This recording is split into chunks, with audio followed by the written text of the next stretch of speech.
Welcome, dear friends, to Cardiac Radio at 11 p.m., nourishing our souls with the laws of love, a book that came to life in 1962 and was vouched by Emmanuel and published in 1963. Emmanuel is the spirit author. He needed two mediums, and we ask why. Couldn't Chico Xavier do it all by himself?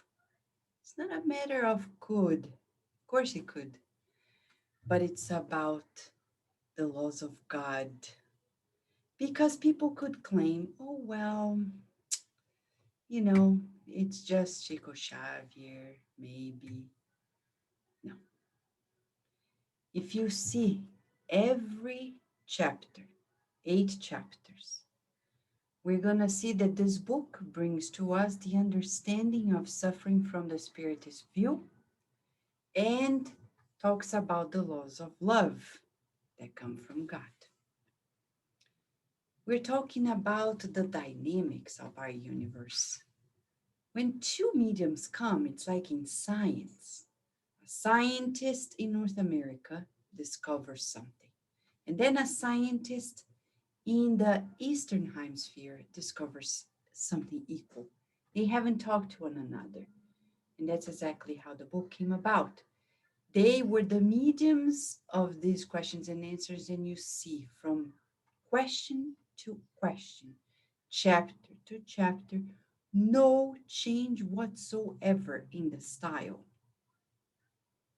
making us think that this book is the real deal.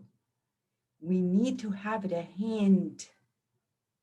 Little by little, we're publishing some parts of it for your appreciation and study. Chapter 1 was recently published at the Spiritist Magazine, issue 54. And now we're in the last chapter, last question. Today is the final episode. It's been 51 days together. What a joy, what an honor, what a gift from on high. Especially because we're talking about our redemption. You and I certainly dream of the day when we're no longer going to make mistakes, when we're no longer going to suffer. Till then, we're learning that it's part of life, as it says in one verse in Hebrews 10:14. We need to accept the correction of God because God loves us as his child. We are his children and he corrects us. He doesn't punish us, but he educates us. And we are being educated through the natural consequences of our actions, through the natural reactions of our actions. And it happens through thoughts, feelings, words, and actions. Today, the ultimate question comes, and it's very, very uplifting. We mentioned about it in the last program on the 10th anniversary of Cardiac Radio on July 4th, 2021. And today, we come to dissect the question and answer for us. It's question 12, answer to question 12, chapter 8. Is it okay? Is it even legal to count on the help of superior spirits who are great missionaries of moral evolution on earth so that they support our work of regeneration, of our own regeneration? Is it okay? Is it okay to pray for John the Evangelist, to Kardec? Is it okay for us to count on the help of Professor Ibs Barçanufo and all these great missionaries of life so we can improve ourselves and transform ourselves to achieve redemption? Yes or no? Remember, we're talking about the laws of love. We're not talking about the laws of something. So the answer is yes. Yes, it is. Innumerable times. And we reflect on the great deeds of these valorous spirits that transformed the earth. They entered the field of philosophy. They created new forms of thinking. They embraced science as Emmanuel, and they pushed the progress of the earth. They elevated themselves in culture and aggrandized arts. They got themselves big in the work and the improvement of life. However, says Emmanuel, they also reincarnated amongst men and women who were plowing the soil, laboring with their own hands the activities, perfecting words, renewing habits, customs, sorry. And they were improving laws and blazing new trails of life. All of them, each one in their own way, they gave us the keys to evolution, improving life from the outside in. Inside of us, however, be it in the tranquil hours of our existence or in the crisis of affliction that hurt our soul, it is important to remember that the true redemption is born inside of us. And then we're like, now I don't get it. Okay, so 2 steps. God made us in such a way, we have an inbuilt system in our spirit, in our mind, that by the law of society, which is the law of God, we learn with others. So it is important to pay attention to the people who really created, opened pathways of evolution. But in spite of it all, we won't be dismissed from the most important step to achieve our redemption, the inner. I may look at somebody and say, wow, Michelangelo, wow. But I have a statue inside of my heart.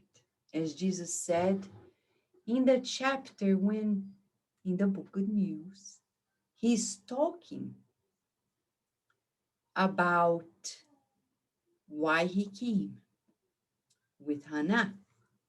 And he says that he came to build the kingdom of God in our hearts, in your heart, in my heart. And then Hannah asks how you're going to do it. And he says, there is no better marble than the heart and the chisel of goodwill. This answer by Emmanuel goes hand in hand with the master. We need to look within and sculpt, sculpt, sculpt, sculpt, sculpt, without announcing.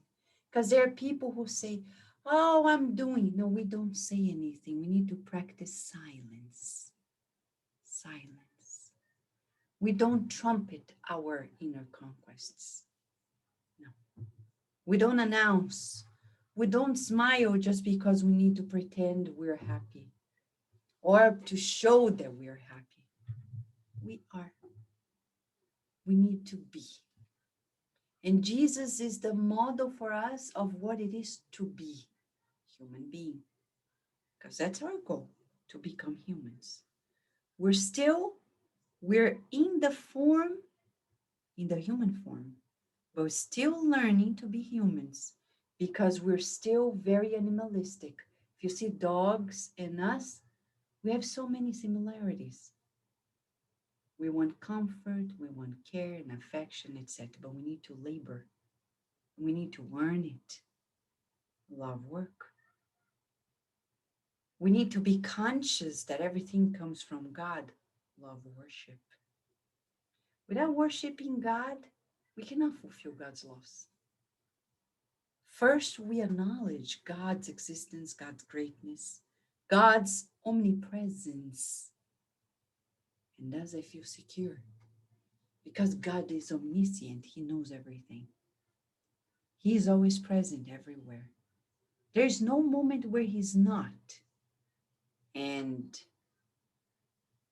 he is omnipotent, meaning he is the all powerful. So he can do anything. And Jesus said, when we believe in that and we feel that, everything transforms in our lives. And then I don't need to be horizontally proving things and pleasing people. I'll be caring for people. But I won't be like, oh, yes, please. No, no, no. I won't be doing that because I am not pleasing people. I'm pleasing God. I'll care for people. I'll help people. I will love people. That's the goal because of God. And I'll never put anyone above God. Anyone. Thus, Emmanuel is saying that there are two times in our lives in which we can sculpt our transformation, the tranquil hours. But what do we do in the tranquil hours? When everything's calm and easy, we're selfish. We only think of ourselves. We're egotistic. We're proud. We think, oh, I deserve this. I deserve that. One thing, I need a vacation because I need to recharge. Another is I deserve. Because if I look at my past, I don't deserve yet. But God is so good, he's going to say, yes, take a break. Catch your breath and then go back to the labor of life. The loving labor of life.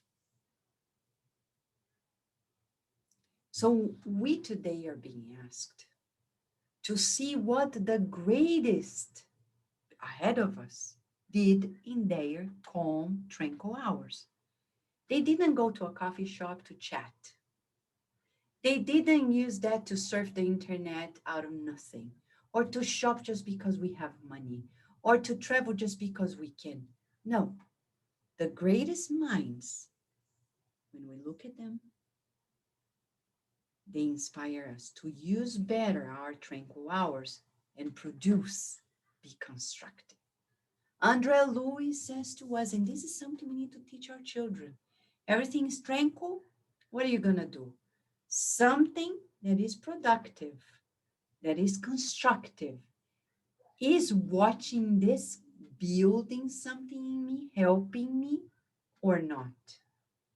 I can watch Netflix, Prime Video, or even TV, or even go through the internet and browse YouTube, as long as I know that what I'm doing is relaxing but constructive. It's not simple like vain entertainment, shallow entertainment, hollow, empty.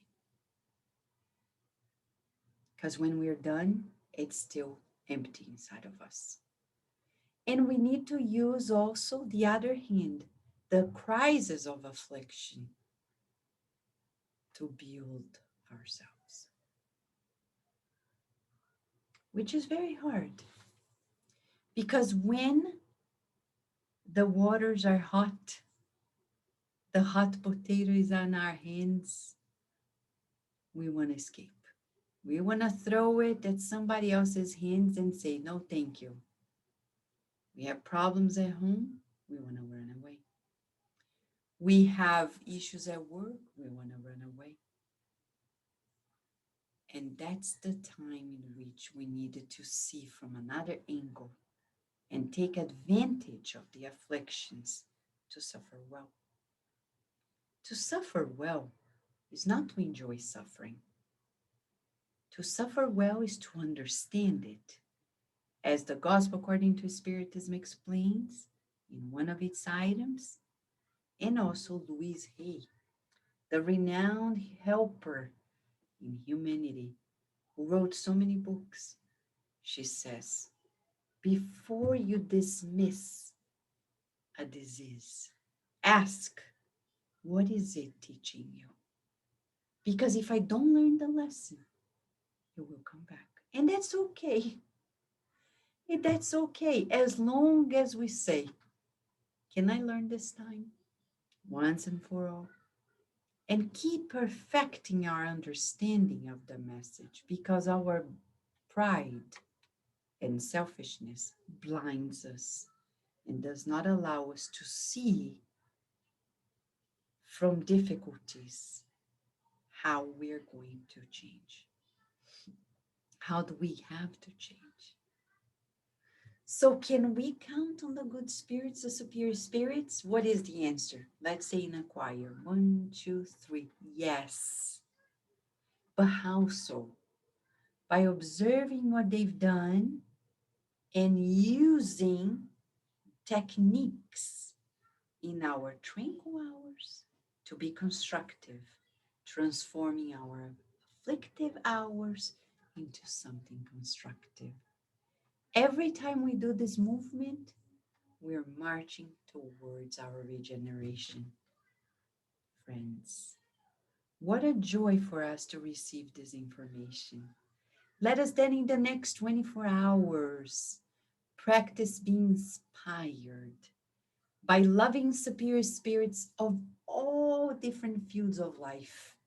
Pick one, read something about it, about that person, that spirit, whether incarnated, discarnated, and then after that, let us use our tranquil hour to do something constructive that was inspired in us, and also do something transformational in our afflictive hours, saying, to the least, it teaches me patience, this shall pass. At the end of the day, everything passes. If we see this beautiful field that we dedicate to each one of you, may the light of God make you feel the love that comes radiating every day at all times. So we may be just like these flowers, blooming the divine potential anywhere we are in the world. We thank you for being here with us in this beautiful book, the episodes of this book, Laws of Love by Emmanuel. Let us raise our thoughts and say thank you, Emmanuel, for this wonderful book. May we multiply this talent that we received, this grace, in benefits to many. And may we never forget that God is always with us. Thank you, friends. We'll see you next time in another program we're preparing for you. Thank you, friends.